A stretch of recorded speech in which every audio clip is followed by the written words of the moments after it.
Jack L. High's The Nazi and the Psychiatrist, Hermann Göring, Dr. Douglas M. Kelley, and a Fatal Meeting of Minds at the End of World War II, Kindle edition 2013, is a chilling and thought-provoking exploration of psychology, power, and the human mind in the aftermath of war. L. High, a historian and journalist, reconstructs the extraordinary relationship between Hermann Göring, one of the highest-ranking Nazi leaders, and Dr. Douglas M. Kelley, the U.S. Army psychiatrist assigned to evaluate Göring and other Nazi officials during the Nuremberg Trials. The book begins with the collapse of the Third Reich and the capture of Nazi leaders. Göring, once Hitler's second-in-command, is imprisoned alongside other high-ranking officials awaiting trial for crimes against humanity. Into this tense environment steps Dr. Kelley, a brilliant and ambitious psychiatrist determined to understand the psychology of evil.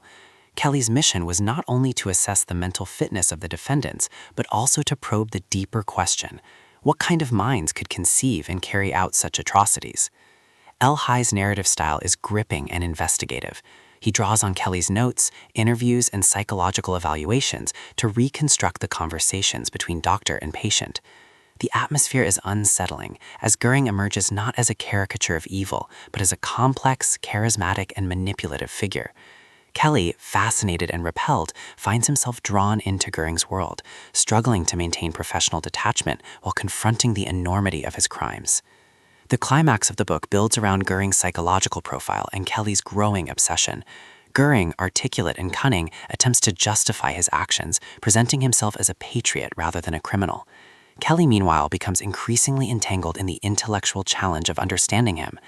The resolution is tragic. Göring ultimately cheats justice by committing suicide with a smuggled cyanide capsule, leaving Kelley haunted by the encounter.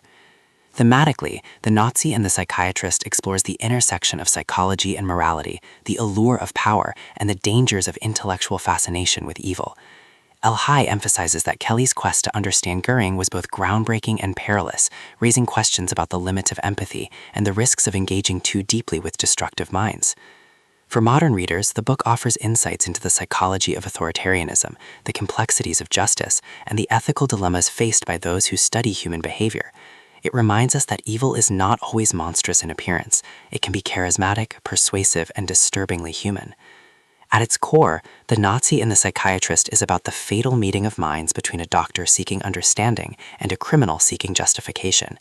L. High insists that their relationship reveals not only the psychology of one man, but also the broader challenge of confronting evil in history. The book is both a historical account and a psychological study, making it a compelling contribution to literature on World War II, justice, and the human